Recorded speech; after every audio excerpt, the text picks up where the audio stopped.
放在地上的这个大家伙是世界最大的飞行电锯，它的构造是在一根金属方管上并排安装了10片直径达70厘米的电锯片，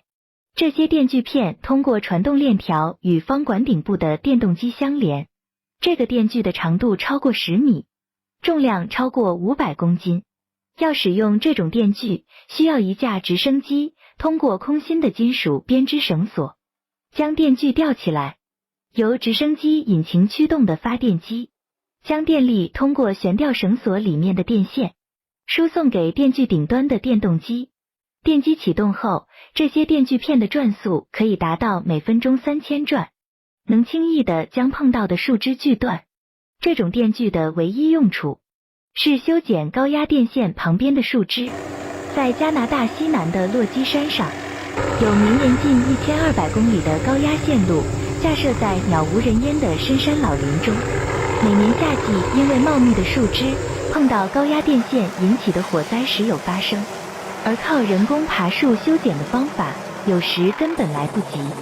为此专门研制了这种超级电锯，它一天飞行所修剪的树枝相当于以前50人一周的工作量。悬挂这种电锯的是麦道公司的 MD-500轻型直升机。由于这种直升机的最大起飞重量只有1360公斤，它的正常空重是680公斤，也就是说，这架直升机带上飞行员、燃油和这个超级电锯，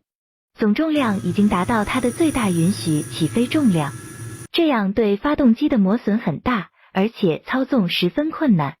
不得已，这架直升机的后排座椅、内饰板，甚至一些非必须的航电仪表都被拆除，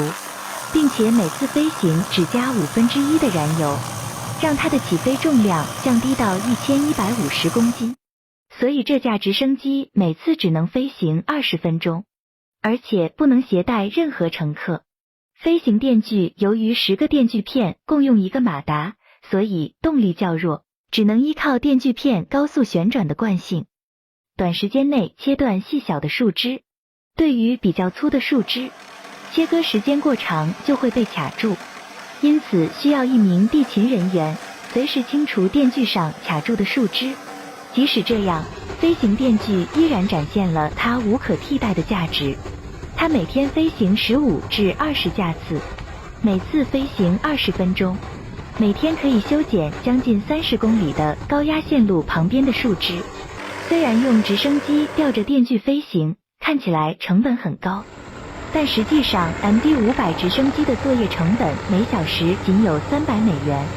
每年修剪700英里高压线路旁边的树枝，使用成本仅有不到9万美元，